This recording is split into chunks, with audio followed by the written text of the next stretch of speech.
Helmet বাহিনী থেকে রূপান্তর হয়ে রড বাহিনী হয়েছে, আর পাথর বাহিনী থেকে এখন সিলেটে আমরা দেখলাম পাথর খেকো বাহিনীতে পরিণত হয়েছে। ভোট কেন্দ্রে দাঁড়িপাল্লায় ভোট দিলে নাকি ফিরে আসতে পারবে না। আমি বলবো, যিনি এই কথা বলছেন তার শরীরে কিন্তু ফ্যাসিবাদের রক্ত। তিনি ছাত্রলীগের কেন্দ্রীয় সভাপতি ছিলেন। অবিলম্বে তাকে আইনের আওতায় আনতে হবে।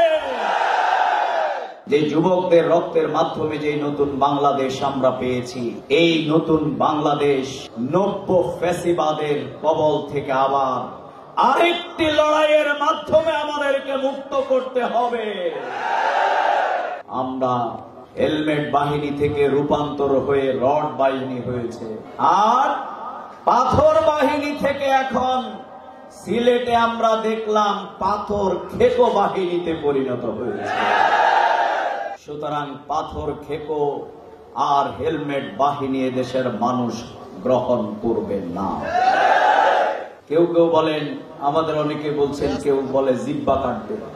তাহলে এরা কি মানুষ না এরা কষায়? এরা কি বলেন? যে বলছে যে ভোট কেন্দ্রে দাঁড়িপাল্লায় ভোট দিলে নাকি ফিরে আসতে পারবে না। আমি বলবো, যিনি এই কথা বলছেন তার শরীরে কিন্তু ফ্যাসিবাদের রক্ত। তিনি ছাত্রলীগের কেন্দ্রীয় সভাপতি ছিলেন।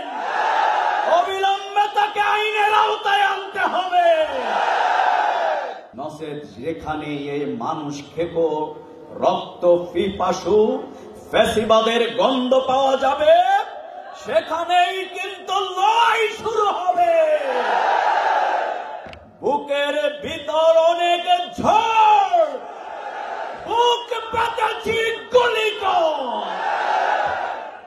এই গুলিকে আবু সাইদ শরীরের 7 জায়গায় বরণ করে নিয়ে ফ্যাসিবাদের কবরকে রচনা করেছিল।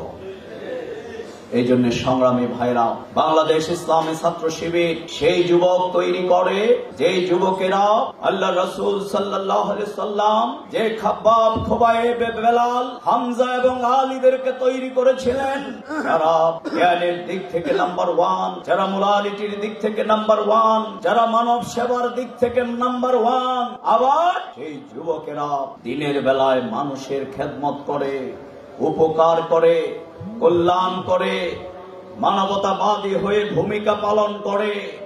আমরা চ্যালেঞ্জ দিয়ে বলছি, এই জামাত ইসলামীর তৈরি করা, ইসলামী ছাত্র শিবিরের তৈরি করা পতাকা তলে শামিল হওয়া যুবকেরা দিনের বেলায় যেমনি মানবতার কল্যাণে, মনুষ্যত্বের বিকাশে, দেশ এবং জাতির প্রয়োজনে ভূমিকা পালন করে, আবার গভীর রাতে তার বাসা বাড়ি মেসে আপনি যদি কান লাগিয়ে শুনেন, তাহলে দেখবেন সেই তাহাজ্জুদ গুজারকারী হিসেবে আল্লাহর দরবারে চোখের পানি ছেড়ে ক্ষমা প্রার্থনা করে।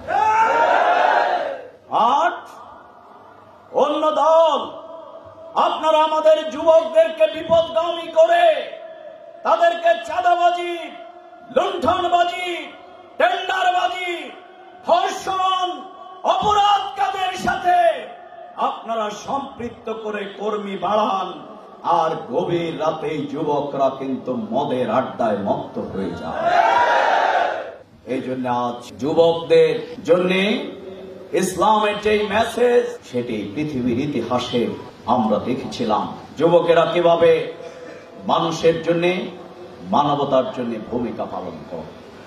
সংগ্রামী ভাইরা আমার, তাই আজ আমাদের পরিকল্পনা, আমরা এমন একটি সমাজ গড়তে চাই, যেই সমাজে হানাহানি থাকবে না, মারামারি থাকবে না, কাটাকাটি থাকবে না, লুণ্ঠন থাকবে না।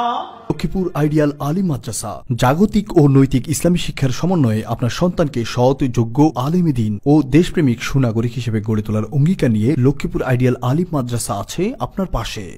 এখানে প্লে থেকে আলিম পর্যন্ত সাধারণ বিভাগ, বিজ্ঞান বিভাগ, হিফজুল কোরআন ও গার্লস শাখায় ভর্তি চলছে।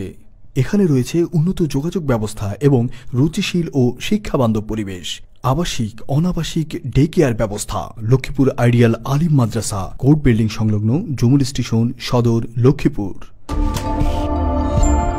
নোয়াখালী টিভি, বৃহত্তর নোয়াখালীর প্রতিচ্ছবি।